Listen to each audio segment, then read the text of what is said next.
All right, good morning. I'm Sheriff Mike Williams, and I'm proud to be joined today by partners from our State Attorney's Office and our State Attorney, Ms. Nelson, members of the U.S. Attorney's Office, members of the Bureau of Alcohol, Tobacco, and Firearms, and, of course, our Mayor, Lenny Curry. So we are here today to reveal the results of a long-term, two-phase investigation into a violent gang that's been operating here in our community known as the Rolling 20s. So for those of you who may not be familiar, the Rolling 20s is a subset of the national street gang known as the Bloods. So let me tell you how we got here today. So in April of 2016, excuse me, a homicide investigation into the murder of Michael Wright led JSO detectives to focus on Quinte Hudson. Quinte Hudson was a suspect who was already in jail awaiting a trial for an unrelated shooting charge where Michael Wright was to be a witness. As the investigation progressed, the gang ties with Hudson became evident. Detectives learned of an ongoing organized gang known as the Rolling 20s that had facilitated the commission of Michael Wright's murder through a hierarchy of gang members. This information was then shared with the JSO Violent Crime Impact Team, who worked with our gang unit and our crime analyst with an intense focus to identify the membership within the gang and their ties to any illegal gang activity here in Jacksonville. The research revealed a structured organization involved in multiple violent crimes, including murder, attempted murder, robbery, arson, narcotics trafficking, firearms trafficking, as well as witness intimidation, and other serious offenses dating all the way back to May of 2015. So throughout the investigation, it became clear that the Rolling 20s gang was more organized than the neighborhood-based, street culture, rap-associated type gangs that we typically see here in Jacksonville. In fact, the hierarchy of the Rolling 20s branched outside of Jacksonville to other cities and states. Members of our Violent Crime Impact Team and our Gang Investigations Unit reached out to partnering agencies within the region and outside of the region to identify related cases believed to have been committed by the Rolling 20s gang. After the initial phase of the investigation, 22 of the Rolling 20s gang members were arrested and charged by our partners at the State Attorney's Office. So even with the Rolling 20s core members in Jacksonville being arrested and in jail, there were still others here and elsewhere who were attempting to fill a vacuum of power and leadership that was now open in Jacksonville after those arrests. The Rolling 20s had ties that went up and down the East Coast.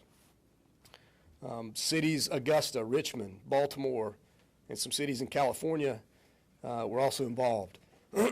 These ties outside the Jacksonville area and the internal power struggle within the gang led JSO to leveraging key partnerships with the ATF and the U.S. Attorney's Office for a second phase and joint investigation into the Rolling 20s that began early this year. JSO detectives and ATF special agents worked together to investigate, disrupt, and dismantle a network of narcotics and firearms trafficking with regional influence associated with the Rolling 20s. Then on Monday, October 22nd of this year, 20 additional Rolling 20 gang members and associates had either state or federal arrest warrants issued, and in a joint sweep on Wednesday, October 24th, 15 of the 20 were arrested by ATF and JSO arrest teams.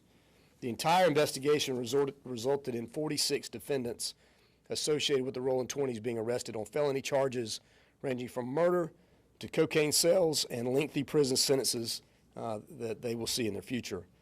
In addition, the following firearms and drugs were seized during this investigation: 30 firearms, over 396 grams of powder cocaine, 42 grams of crack cocaine, 72 grams of marijuana, over 31 grams of Molly, over 6.5 grams of heroin, and 39.2 grams of ecstasy, all seized again during the investigation. So here's where we need your help. There are 5 defendants that are still outstanding. We're asking for your assistance in helping us locate them.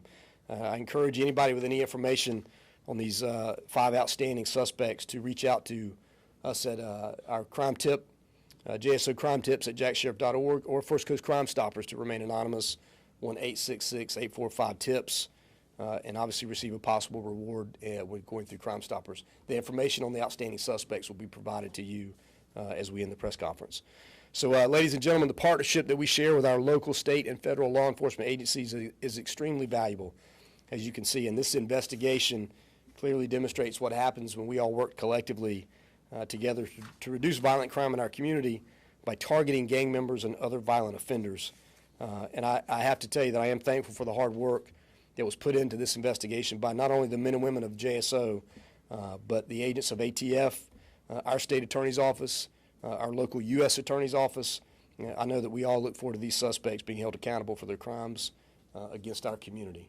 And with that, I'm going to turn it over to a few comments. I'm going to start with John Wester, who's the ATF SAC. John?